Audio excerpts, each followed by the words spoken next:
Les amis, bonjour, j'espère que vous allez bien. Aujourd'hui, on va parler d'un sujet un petit peu brûlant sur la toile. Je reçois énormément de questions, énormément de messages par rapport à ça. C'est la norme NFC 1500. Alors, est-ce que ça interdit le plug and play photovoltaïque, oui ou non? On va en parler avec Pierre-Emmanuel de BIM, véritable expert dans le domaine. Comment vas-tu? Salut Jérémy, je vais super bien. Merci de me recevoir. Merci d'avoir accepté mon invitation. Je me suis dit, j'ai des gigatonnes de questions, de commentaires par rapport à ça. Moi-même, je m'y perds et je voulais avoir appel à un expert et je sais que tu es expert dans le domaine. Donc, dis-moi très simplement déjà par oui ou par non, est-ce que c'est la fin du plug and play? En gros, est-ce que vous êtes obligé d'arrêter vos kits, vous et les autres, quoi? Est-ce que c'est la fin? Du coup, tu voulais une réponse en un mot, je te la donne. La réponse est non, elle est tout simplement non. Pas du tout Ok. la fin, mais c'est un non-sujet pour nous. Pourquoi c'est non et en fait, qu'est-ce que c'est que cette norme? Pourquoi c'est non et pourquoi effectivement c'est un non-sujet pour BIM? Déjà, on travaille sur ces sujets-là depuis le début. On a été pionnier, comme tu le sais, des kits plug and play en France, parce que c'est la bonne manière de rentrer dans le solaire, de faire ce premier pas, de goûter au solaire, de commencer à être autonome. Et puis, si on a envie de continuer à grossir, de pouvoir mettre des panneaux solaires plus imposants sur son toit. Et c'est toute la philosophie de BIM comme tu la connais bien. Ouais. Et du coup, effectivement, on est sur ce sujet pionnier et expert depuis 2019. Donc cette norme NFC 1500, on la connaît très bien, évidemment, et j'ai même moi participé, je fais partie du groupe de travail des experts de sécurité électrique au sein de l'AFNOR sur l'évolution de cette norme. Donc j'ai participé à l'évolution de cette norme, donc je connais bien le sujet. On parle beaucoup effectivement, et je le vois aussi, hein, effectivement, de ce sujet de la norme NFC 1500, mais on vient extraire une phrase. Si tu veux, il y a une espèce de buzz sur une phrase. C'est l'interdiction des générateurs électriques branchés sur une prise, si on fait simple. Si on fait simple, et en fait c'est ça la difficulté, c'est qu'il y a beaucoup de raccourcis, beaucoup Ouais, d'amalgames. Déjà, la norme, est-ce que tu sais, la NFC 1500, elle fait combien de pages déjà? j'ai aucune Parce que idée. là, Moi, je fais on toujours extrait, passer la même ligne. écoute, Toujours elle passer la fait même ligne. plus de 600 pages. Je crois que la dernière norme, on est passé quasiment à plus de 700 pages. Okay, donc déjà, qui a lu les 750 pages? Personne. Personne. Bah, moi, je l'ai lu parce que j'ai fait partie du groupe d'experts, si tu veux. Et du coup, il y a tout le premier chapitre qui explique par définition une norme. Ça encadre ou ça parle d'un certain sujet qui est borné. Okay, et donc, c'est-à-dire au début de norme, on commence par écrire de quoi va parler cette norme. La norme LFC 1500, elle est là pour les installations fixes, si tu veux, entre la GCP et le socle de prise de courant. Donc en fait, les kits plug and play, tels qu'ils sont faits par BIM particulièrement, ce sont des générateurs mobiles qui sont en aval de la prise. Donc en fait, ils sont exclus de cette norme, si tu veux. Donc la norme LFC 1500, elle peut dire ce qu'elle veut, elle ne concerne pas les kits plug and play. Et le sujet des kits étant en pleine croissance, on a pris ce leadership en tant qu'expert du domaine et en tant que pionnier de justement proposer un cadre technique qui puisse permettre d'apporter les réponses sur comment correctement monter et connecter un kit photovoltaïque pour être en toute sécurité. Hmm. C'est le fameux guide de l'ADEME, on l'appelle guide de l'ADEME, c'est un raccourci, mais en fait ça n'a pas été fait que par l'ADEME, ça a été fait par un groupe d'experts large, experts en sécurité électrique et experts en photovoltaïque. Donc ça, Et ça donc ça, concerne la taille des disjoncteurs, la section des câbles, le exactement, nombre de kits exactement, que l'on peut exactement. installer sur une même prise, c'est tout ça, hein. Exactement. Et d'ailleurs, je vois qu'il y a des gens qui disent, ah, mais avec la nouvelle norme, on peut pas parce que ça pourrait faire cramer la maison de brancher des kits plug and play. Mais en fait, c'est exactement ce que dit le guide de l'ADEME qu'on a écrit. Ça dit la même chose. Depuis le premier jour, les préconisations qu'on fait à nos clients, c'est les préconisations qu'il y a dans ce guide qui ont été repris en très grande partie par la NEPC 1500. Donc, il y a pas de sujet. C'est le processus normal, c'est-à-dire qu'il y a des nouveaux sujets qui arrivent, les pionniers, les leaders dans le domaine, et donc particulièrement BIM sur ce sujet-là, on s'empare du sujet, on est responsable. Tout simplement, la NFC 1500 a été mis à jour, j'en suis ravi parce que j'ai participé à l'évolution de cette norme, ça vient en parallèle d'un autre travail qu'on avait fait avec les experts, qui était spécifiquement dédié au kit plug and play. Je ne dis pas de bêtises. Kit plug and play, on pourra toujours avoir sans consuel jusqu'à 3000 watts d'installation. Oui, alors ça, c'est pas des règles de sécurité électrique, Oui, les oui, 3 kW. Ça, c'est une règle, c'est plutôt une règle d'Enedis qui a décidé que Enedis.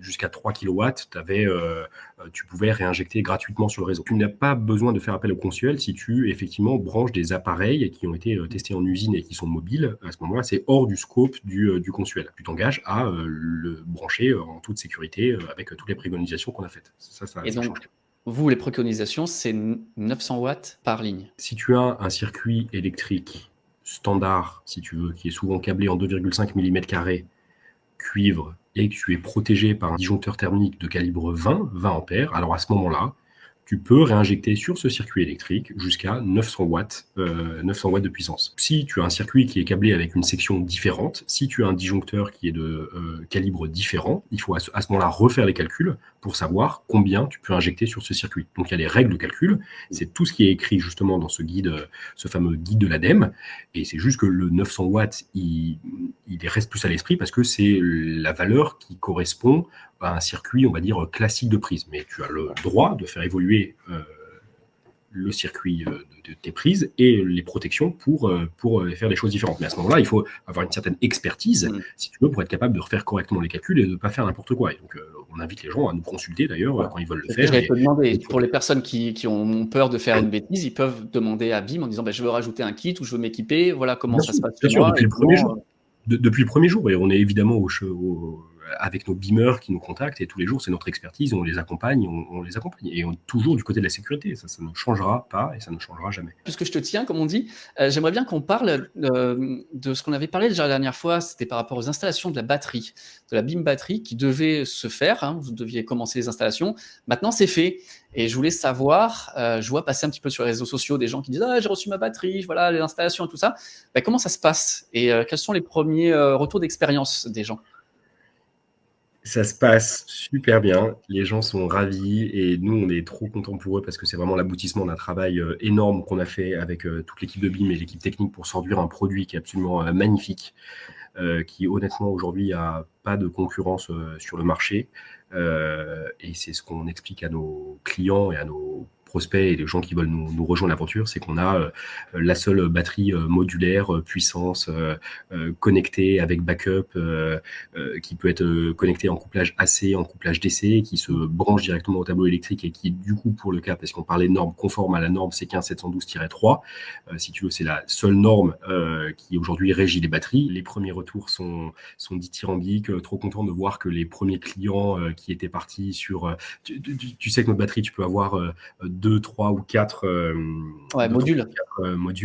Les premiers clients qui étaient partis avec 2 ou 3 modules, en fait, très bien, ils nous demandent un module supplémentaire en fait, très rapidement. Ah ouais, déjà parce qu'en fait, on leur avait dit, et c'est nos discours de dire, en fait, ce qui est bien, c'est que tu as 1 an pour rajouter un module supplémentaire. Pourquoi tu as 1 an? C'est que comme il y a un vieillissement de la chimie, tu as besoin qu'il y ait un vieillissement qui soit globalement identique, si tu veux. Mais les gens, ils en veulent toujours directement plus, et donc en fait, on est en train de réinstaller des modules supplémentaires chez les gens parce que voilà, ils voient en fait que en fait ils baissent leur facture de manière drastique, ça marche, ils deviennent addicts à l'application parce qu'ils la regardent, ça les aide énormément pour réduire leur consommation, mais aussi pour mieux consommer. L'application, elle bouge en permanence avec tout le temps des mises à jour, suite d'ailleurs au retour de nos premiers beamers, voilà, pour l'améliorer. C'est ça tout l'intérêt de l'écosystème de BIM, c'est que c'est un écosystème. Les gens, je te coupe, mais les gens, ils ont pris ça pour baisser leur consommation, pour augmenter leur autoconsommation par envoyé,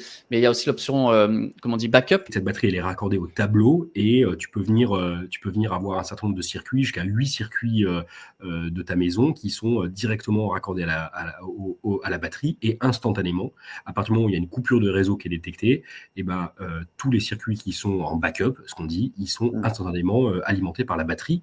Ça a déjà servi.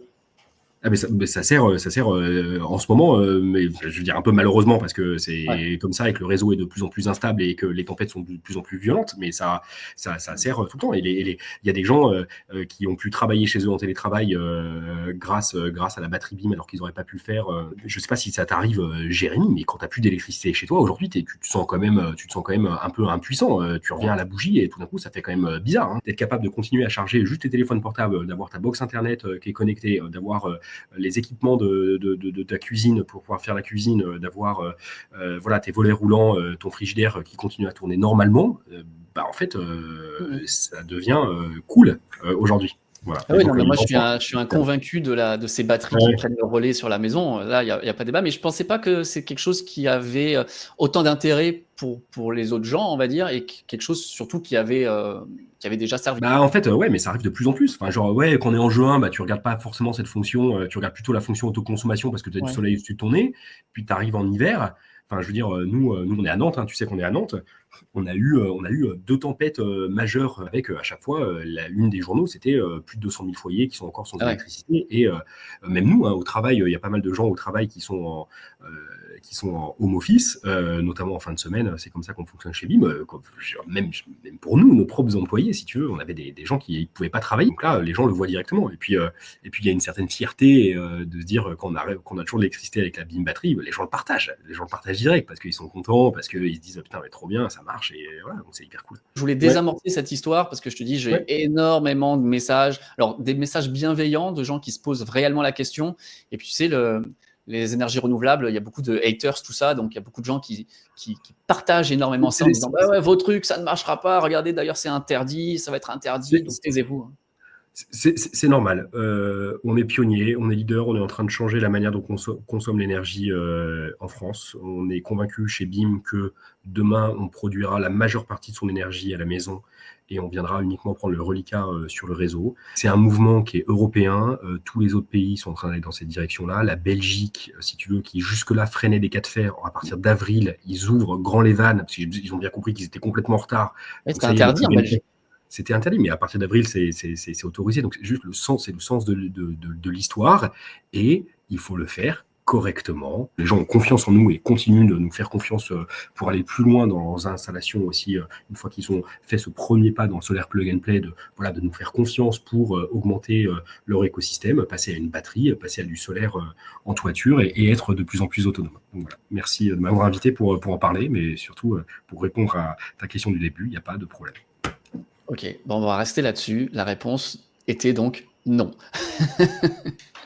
Merci beaucoup d'avoir été là. Et donc, nous, on se retrouve très Merci, bientôt pour Jérémy. une prochaine vidéo. Si ça vous a intéressé, bien, n'hésitez pas à la liker, à la partager surtout. Partagez cette vidéo parce qu'il y a énormément de gens qui partagent le contraire. Et partager des fake news, entre guillemets, c'est pas très, très correct. Voilà. On se retrouve très bientôt. Salut tout le monde.